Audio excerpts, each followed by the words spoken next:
Bien-aimés de Dieu, amis et chers auditeurs, bonjour. C'est un plaisir encore de vous revoir ce matin dans ma tranche de mission intitulée « Le bonheur dans l'adversité ». Lors de ma toute dernière intervention, nous avons parlé d'un thème particulier qui s'intitulait « Les modificateurs des destinées ». Et nous avons défini les modificateurs des destinées comme étant des personnes qui opèrent, n'est-ce pas, des changements, soit en bien ou en mal, dans la destinée d'une personne. Et à ce sujet, nous avons vu avec le personnage de Joseph, ses frères ont été l'un des facteurs qui ont contribué à la modification de la destinée de Joseph. Sauf que, à la dernière instance, il y a eu l'intervention de Dieu, et Dieu ayant récupéré la situation, Joseph serait plus tard élevé au rang de premier gouverneur en Égypte. Et nous avons vu également avec le personnage de Jochebed, l'un des facteurs qui ont contribué à la modification de la destinée de Jochebed en mal, c'était le nom que sa mère lui avait donné. Le nom Jochebed, qui signifie douleur ou souffrance. Et nous voyons que Jochebed a vécu des moments difficiles, des limitations, de malédictions dans sa vie. Et là encore, pour modifier en bien sa destinée, Jochebed a dû faire recours à Dieu par son invocation, et Dieu lui accorda ce dont qu'il avait demandé. Et aujourd'hui, nous allons poursuivre avec notre enseignement, toujours avec notre thème, les modificateurs de destinée. Et cette fois-ci, nous allons voir un autre aspect négatif qui peut contribuer à la modification d'une destinée, soit en bien ou en mal. C'est la parole. La parole est un mot ou une suite de mots exprimant une pensée. La pensée peut être positive, la pensée tout comme elle peut être aussi négative. Mais dans les deux cas, quand la parole est relâchée sur la destinée d'une personne, celle-ci peut contribuer soit pour le bien de la personne, soit pour le mal de la personne. C'est ainsi que dans les deux cas, nous voyons que les changements, les grands changements, peut-être en termes positifs ou négatifs, peuvent s'opérer effectivement dans la vie ou dans la destinée d'une personne. Et beaucoup de gens sont victimes également des paroles négatives qui ont été relâchées sur leur destinée. Vous vous rappelez avec le cas par exemple de Josué. Josué avait prononcé des paroles de malédiction contre la ville de Jéricho et surtout la personne qui devait reconstruire cette ville, devait perdre ses fils.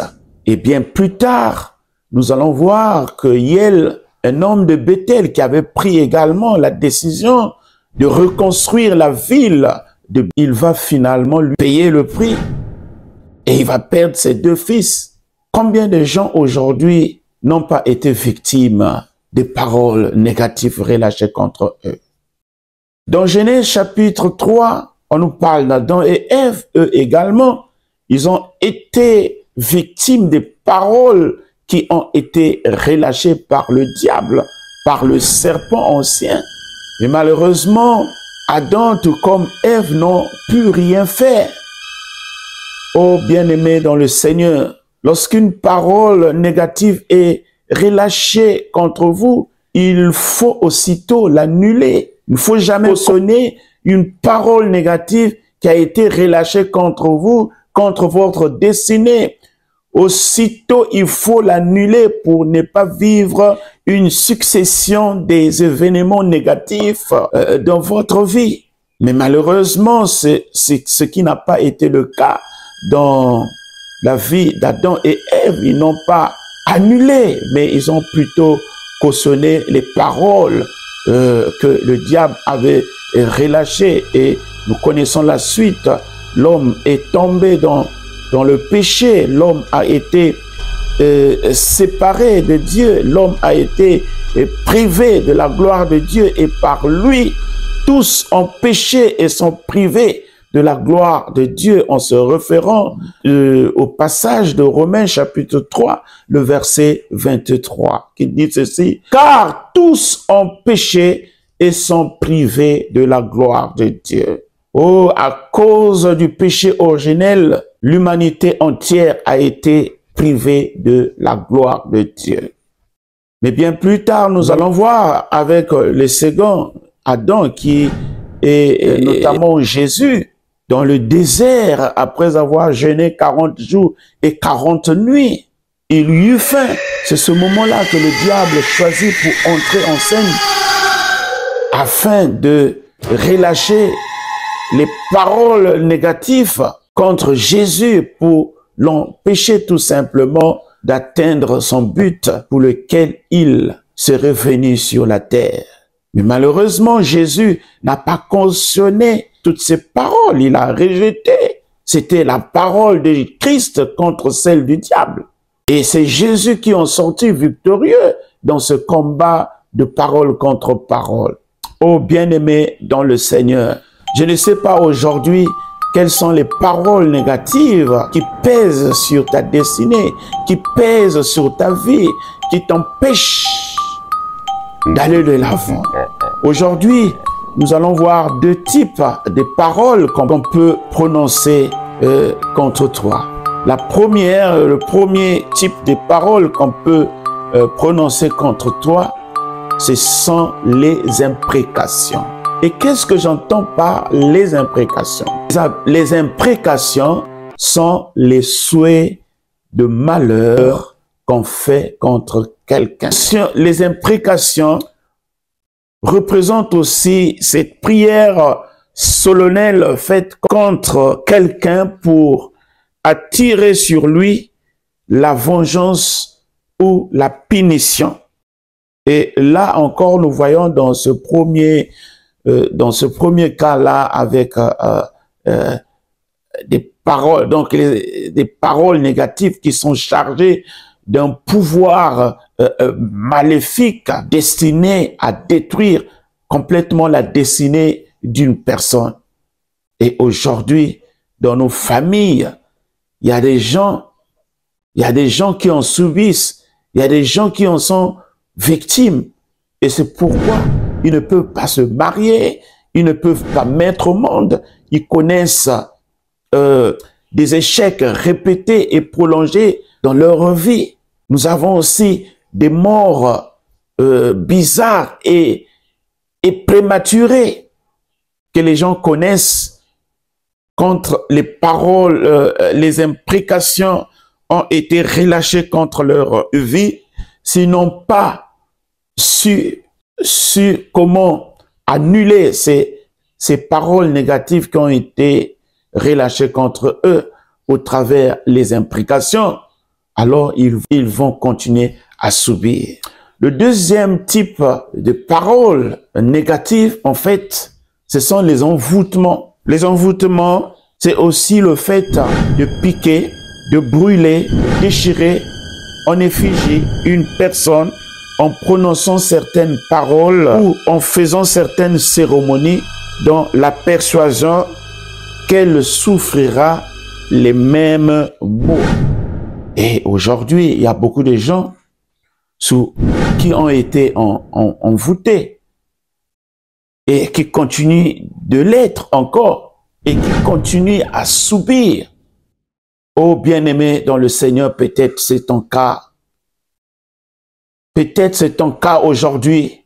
Oh, j'aimerais te dire, arrête de pleurer. Arrête de pleurer. Prends courage. Oh, lève-toi dans la prière. pour annuler les imprécations, les envoûtements qui ont été faits contre toi pour détruire ta destinée. Oh, si tu te lèves, tu peux retourner la situation négative qui a été relâchée contre toi en situation positive en ta faveur. Bien-aimé, ne promène pas les regards inquiets, mais lève-toi dans la prière. Nous allons voir avec Élisée la malédiction prononcée par Josué beaucoup des années en arrière sur la ville de Jéricho. La Bible déclare que le pays était stérile, les eaux étaient polluées et il y a eu l'homme à la double onction, l'homme en la personne de Élisée qui avait reçu la double portion d'Élie était venu pour enlever cette malédiction, pour annuler toutes ces paroles négatives qui ont été relâchées contre cette ville. Alors les choses pouvaient revenir normales dans cette ville. Et toi aussi, tu peux te lever pour toi-même, pour ta famille, pour ton mari, pour tes enfants, dans la prière afin de prendre une position pour annuler toutes ces paroles négatives, pour annuler les imprécations, les envoûtements qui ont été faits contre vous, afin que toi-même tu sois libéré, si c'est votre cas, ou au cas contraire, que votre famille, votre mari, vos enfants soient libérés également de l'emprise d'envoûtement, de l'emprise des imprécations. Tu ne peux pas continuer à souffrir, tu ne peux pas continuer à pleurer, tu ne mérites pas cela. Oh bien-aimé dans le Seigneur, la Bible déclare une chose, tout ce que vous demanderez en priant, croyez que vous l'avez reçu et vous le verrez cela s'accomplir.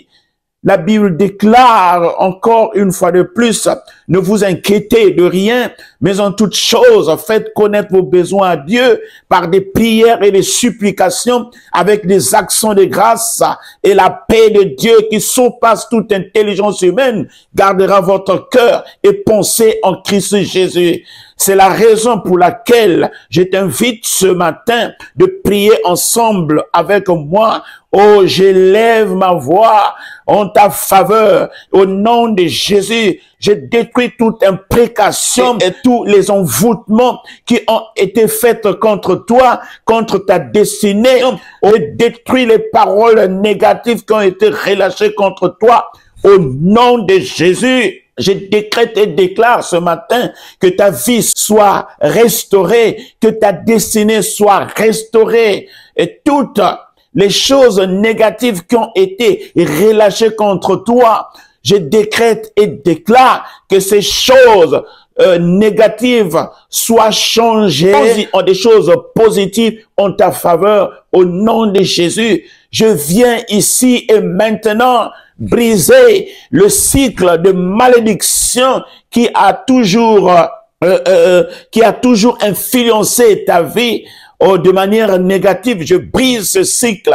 Au nom de Jésus, je libère ta vie je libère ta destinée. Au nom de Jésus, que la paix de Dieu qui surpasse toute intelligence humaine puisse garder ton cœur présentement et penser en Christ Jésus. Amen, amen. Alors, bien-aimés, voilà mon message que je tenais à échanger avec vous ce matin, et c'est un plaisir pour moi de le faire. Que Dieu vous bénisse. À nous revoir à une prochaine série d'émissions. Ciao!